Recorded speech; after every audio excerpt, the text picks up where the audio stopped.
জিলহজের 10 দিন আমাদের জন্য অত্যন্ত গুরুত্বপূর্ণ। আল্লাহ রাব্বুল আলামিন কোরআনুল কারীমের মধ্যে বলেছেন ওয়াল ফাজরি ওয়া লায়ালিন আশর ওয়াশ শাফঈ ওয়াল ওয়াতর। আল্লাহ রাব্বুল আলামিন যে আপনার আমার জন্য বলেছেন যে ওয়াল ফাজর ওয়া লায়ালিন আশর। দুনিয়ার মুফাসসিররা বলতেছেন আল্লাহ রাব্বুল আলামিন মূলত এই 10টা দিনকে এত সম্মানিত করেছেন। আবু উসমান নাহদি বলেন এখানে আল্লাহ রাব্বুল আলামিন 3টা দশকের কথা বলেছেন, রমাদানের শেষ দশক, জিলহজের প্রথম দশক আর মুহররমের প্রথম দশক। আল্লাহ এই 3 দশককে সম্মানিত করেছেন। হযরতে মুসা আলাইহিস সালাম আল্লাহ রাব্বুল আলামিন তাকে জিলকদ মাসে ডেকেছিলেন, বলেছিলেন 10-30 দিনের জন্য আসেন। এরপর আল্লাহ তিনি জানেন অজ্ঞাত কারণে 10 দিন এক্সটেনশন করা হলো। সেই 10 দিন হচ্ছে জিলহজের 10 দিন। ওই 40 দিন পার হওয়ার পরে আল্লাহ তার প্রতি কিতাব দিলেন। ওই কিতাব অনুযায়ী আগের বদমাইশ জেনারেশন বিদায় হলো, বাইতুল মুকাদ্দাসের সফরে তিনি বের হলেন, আল্লাহর পক্ষ থেকে আদেশ নিয়ে আসলেন। অতএব আল্লাহর জমিনে যতগুলা দামি দিন আছে তার মধ্যে অন্যতম দিন হচ্ছে এই জিলহজের 10 দিন। নবীজি বলছেন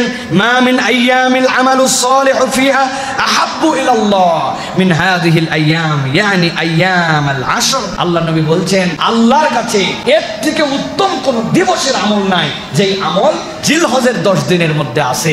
আল্লাহ নবী সাল্লাল্লাহু আলাইহি ওয়াসাল্লাম এই জন্য আপনার আমার জন্য দায়িত্ব দিয়েছেন এবং বলেছেন আফদালু আইয়ামিদ দুনিয়াল আশর ইয়ানি আল আশর যিল হিজ্জা। আল্লাহ নবী সাল্লাল্লাহু আলাইহি ওয়াসাল্লাম বলছেন আল্লাহ রাব্বুল আলামিনের কাছে যত দামি দিন আছে এর মধ্যে আল্লাহর কাছে 10টা দিনের দাম হচ্ছে জিলহজের 10 দিনের থেকে মূল্যবান কোনো দিন না। এটা বুখারীর হাদিসের মধ্যে আসছে প্রিয় ভাইরা, ইয়ানি আশরাতিল হাজ্জাতি, অর্থাৎ এই 10 দিন হচ্ছে জিলহজের 10 দিন। এখন আমাদের জিজ্ঞাসা হচ্ছে যে এই জিলহজের 10 দিনে আমরা কি আমল করব? আমি খুব সংক্ষিপ্তভাবে, জিলহজের 10 দিন অনেক মর্তবার দিন। এটা আসমানের নিচে জমিনের উপরে সবচেয়ে দামি দিন। এই দিনগুলো আল্লাহ রাব্বুল আলামিনের প্রিয় দিন। এই দিনের আমলের ব্যাপারে আনাস ইবনে মালিক বলেন আইয়ামে আশরের মর্যাদা প্রতিটা দিন 1000 দিনের সমান, আর আরাফাতের দিন হচ্ছে 10,000 দিনের সমান। আল্লাহ রাব্বুল আলামিন এই মর্যাদা দিয়েছেন প্রিয় ভাইরা। আউজাঈ রাহমাতুল্লাহ আলাইহি বলেছেন প্রতিদিন সিয়াম দিনে জিহাদ এবং রাত্রেবেলার বিরতি এর সমান।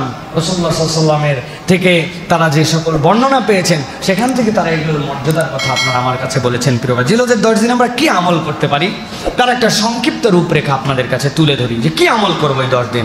1 নম্বর হচ্ছে এই 10 দিনই আমরা চাইলে ওই রমাদানের আগের দিন, কুরবানির আগে পর্যন্ত আমরা প্রতিটা দিন সিয়াম পালন করতে পারি। এটা 1 নম্বর দিক। 2 নম্বর হচ্ছে কোরআন তেলাওয়াত। এটা হচ্ছে আমাদের জন্য অত্যন্ত গুরুত্বপূর্ণ।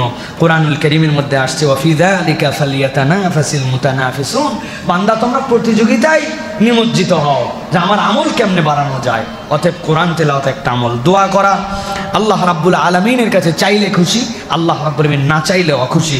এই জন্য আমরা বেশি বেশি দোয়া করতে পারি। একটা দোয়ার কথা আপনাদের কাছে বলি, আমরা কি চাই ভাই যে আল্লাহ রাব্বুল আলামিনের কাছে আমি যেই সালাত আদায় করব সেটাই কবুল হোক, যে দোয়া করব সেই দোয়াই যেন আল্লাহ কবুল করে? আমরা কি চাই ভাই? কে চায় না বলেন? একটা সহজ আমল আছে আপনাদের কাছে, এটা বলতে চাই প্রিয় ভাইরা। সেটা হচ্ছে রাত্রে আপনি 10টার সময় শুয়ে পড়েছেন, 11টার সময় শুয়ে পড়েছেন, রাত্রি 2টার দিকে ধরেন যে কথার কথা প্রস্রাব চেপেছে, অথবা কোনো কারণে একটা মশা কামড় দিছে, বা একটু গরম লাগছে, বা একটু বেশি ঠান্ডা লাগছে, ঘুমটা ভেঙে গেছে। ভাঙে না এরকম ভাই? নবীজি বলছেন এই যে তুমি ঘুমালে আর কোনো একটা পর্যায়ে রাতে তোমার ঘুম ভেঙে গেল, এটা আল্লাহর পক্ষ থেকে বান্দার জন্য একটা নিয়ামত হতে পারে। কিভাবে? নবীজি বলছেন যদি রাত্রে ঘুমানোর পরে ফজরের আগে কোনো কারণে তার ঘুম ভেঙে যায়, সাথে সাথে সে যদি একটা দোয়া আল্লাহর কাছে করে, একটা তাসবিহ যদি পড়ে, আল্লাহর জন্য প্রশংসার একটা কালিমা যদি পড়ে, কি পড়বে?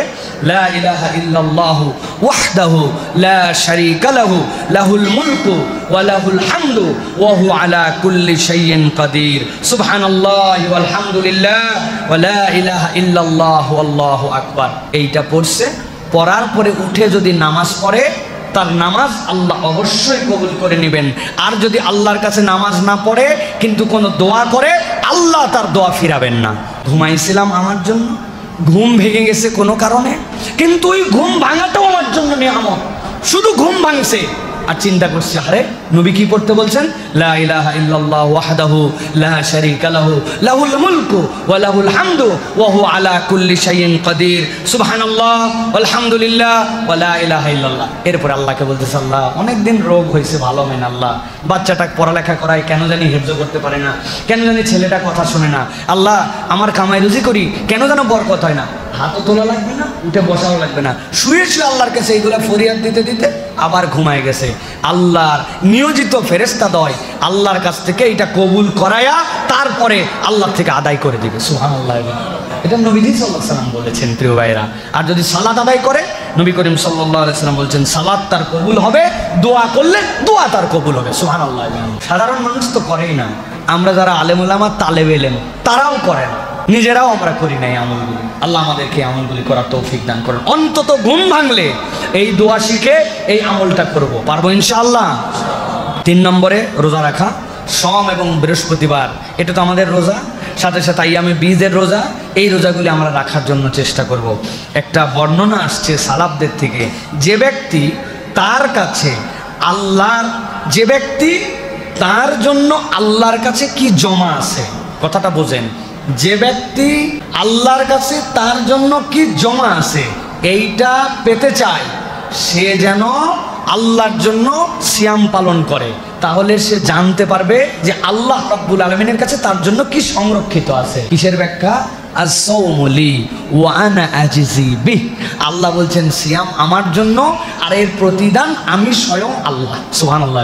অতএব বান্দা যদি আল্লাহর কাছে কিছু পেতে চায়, আল্লাহ আমার তকদির আসলে কি আছে, আল্লাহ আপনি আমাকে একটু দেন, তার জন্য যেন সে সিয়াম পালন করে। এটা হচ্ছে সিয়াম একটা আমল। কিয়ামুল লাইল ইন্নাল হাসানাত ইউযহিবনা সাইয়্যাত, আপনার নেক কাজ আপনার খারাপকে দূর করে দিবে। এই জন্য কিয়ামুল লাইল অন্যতম আমল। তওবা, এটা অত্যন্ত গুরুত্বপূর্ণ। আল্লাহ রাব্বুল আলামিনের কাছে তওবা করতে হবে। এই 10 দিনের মর্যাদা আল্লাহ রাব্বুল আলামিন দিয়েছেন, এই জন্য আপনাকে আমাকে তওবা করতে হবে প্রিয় ভাইয়েরা। তওবার অন্যতম একটা জিনিস হচ্ছে সাদাকা করা। হযরত কাব বিন মালিক বলেন, আমার যত সম্পদ আছে সব দিয়ে নবীকে বললাম আমি মুক্ত হয়ে যাব, এগুলো ঝামেলা রাখবো না। নবী বললেন না না, কিছু দাও কিছু রাখো, এটাই উত্তম, সব তোমাকে দিতে হবে না। কিন্তু নবী পুরাটা দিতেও মানা করেন না, কিছু দাও। আমরা তওবা মানে খালি বুঝি আস্তাগফিরুল্লাহ রাব্বি মিন কুল্লি যামবি ওয়া আতুবু ইলাইহি, এইটুকু না। তওবা মানে সাদাকা, আপনার পক্ষ থেকে আল্লাহর জন্য ডেডিকেশন, দান খয়রাত, হাতকে বড় করা, কৃপণ না, পকেটের টাকা অত গোনার দরকার নাই। আল্লাযী জামআ মালাও ওয়া আদ্দাদা, ওদের কাজ ছিল খালি মাল জমায় আর গুনে, এই ব্যাংকে এত ওই ব্যাংকে এত, প্রয়োজন থাকলেও স্টেটমেন্ট নেই, না থাকলেও স্টেটমেন্ট নেই, নিলে মনের মধ্যে একটা শান্তি হয়। আল্লাহ বলছেন এটা কেবল ইমানদারের তবিয়ত হবে না, ইমানদার খরচ করবে, ইমানদার দান খয়রাত করবে, ইমানদার কঞ্জুস হবে না। কবরে ওইটুকুই নিয়ে যাওয়া যায় যা দান করছেন আর যা খাইছেন, বাকি সব থুয়ে যাওয়া লাগবে। কার জন্য রেখে যাচ্ছেন, কি হবে কিচ্ছু বলতে পারেন না, খরচ করেন ভাই, পোলাপানের জন্য যতটুকু রাখা লাগবে, বাকিটা দেদারসে দিয়া ফেলান, কবরে যাওয়ার পরে দেখবেন ওটাই আপনার জন্য বেনিফিটেড প্রিয় ভাইরা। এরপরে হারাম বর্জন, এটা খুব একটা গুরুত্বপূর্ণ পয়েন্ট। হারাম বর্জন মোটা দাগ, কিন্তু আমি আপনার কাছে দাগটা সংক্ষেপ করে দেই। একটা অন্তরের হারাম বর্জন আর একটা মুখের হারাম বর্জন, দুইটা হারাম বর্জনের কথা বলবো। মুখের হারাম বর্জন 3টা। 1 নম্বর মিথ্যা, পরনিন্দা, গালাগাল। বলেন 1 নম্বর, 2 নম্বর, 3 নম্বর। আরেকবার বলেন 1 নম্বর, 2 নম্বর পরনিন্দা মানে কি বল, 3 নম্বর গালাগাল। এটা মুখের অপরাধ, করব না। আর 2 নম্বর হচ্ছে অন্তরের অন্যায়, 3টা। এই 3টার থেকে বের হতে হবে। বিশ্বাসঘাতকতা, দম্ভ এবং অহংকার, আর বিদ্বেষ এবং হিংসা। 1 নম্বর আমাদের অন্তরগুলো বিশ্বাসী না, মানুষের সাথে অন্তরের এটা আমানত, আপনি বিশ্বাসী না, টাকা নিছেন নেওয়ার সময় বলছেন আগামী সোমবার, আল্লাহ যদি মাসায় রাখার কিয়ামত যদি না হয়, এই সোমবার আর ফেরে না, কেননা তার অন্তরের শুরুর থেকেই বিশ্বাসঘাতকতা ছিল। ও জানে একবার খালি নেই দেওয়া দেখা যাবে, এটা বিশ্বাসঘাতকতা। এই অন্তর নিয়ে আল্লাহর সামনে দাঁড়ানো যাবে না। 2 নম্বর দম্ভ এবং অহংকার। কি হনুরে, আমি একটা পাওয়ার পাইছি, আমি একটা ক্ষমতা পাইছি, আমি একটা কিছু হয়েছি, আমি মন্ত্রী, খেলা আছে আপনাদের, তাই না? তো এইরকম যদি আপনার মুড হয় দম্ভ এবং অহংকার, তাহলে বড় বিপদ প্রিয় ভাইরা, এটা থাকা চলবে না। 3 নম্বর হিংসা, বিদ্বেষ, প্রতারণা, এখান থেকে আমাদের বেরোতে হবে। এইটা গেল। 7 নম্বর আল্লাহর জিকির। আল্লাহ রাব্বুল আলামিন বলেছেন ফাকসিরু ফীহিন্না মিনাত তাসবিহি ওয়াত তাহমিদ ওয়াত তাহলিল। নবীজি সাল্লাল্লাহু আলাইহি ওয়াসাল্লামের দ্বারা আল্লাহ বলাই নিছেন এর মধ্যে তোমরা তাহলিল করো, তাহমিদ করো, তোমরা বেশি বেশি লা ইলাহা ইল্লাল্লাহ, সুবহানাল্লাহ, আল্লাহু আকবার, এগুলো বেশি বেশি করো। এটা আপনারা আমার টার্গেটের মধ্যে নিয়ে নিতে হবে, প্রত্যেকদিন মিনিমাম 100 বার আমরা এটা পড়ব, এটা আমাদের জন্য। 8 নম্বর সাদাকা এবং নফল আমল, এবং 9 নম্বর যেটা আরাফার দিনের সিয়াম। এই দশকের সবগুলো গুরুত্বপূর্ণ, সবচেয়ে গুরুত্বপূর্ণ হচ্ছে আরাফার দিনের সিয়াম। নবীজি সাল্লাল্লাহু আলাইহি ওয়াসাল্লাম বলছেন সিয়ামু ইয়াউমি আরাফাতা আহতাসিবু আলাল্লাহ আন ইউকাফিরা সানাতাল্লাতী ক্বাবলাহ আল্লাহ নবী বলছেন কেউ যদি আরাফার রোজা রাখে, আমি আল্লাহর কাছে আশা করি পূর্বের বছরের আরাফাত তথা 9 জিলহজ থেকে পরের বছরের এই তারিখ পর্যন্ত তার গুনার জন্য এটা কাফারা বানাই দেবেন আল্লাহ। এত দামি একটা সিয়াম।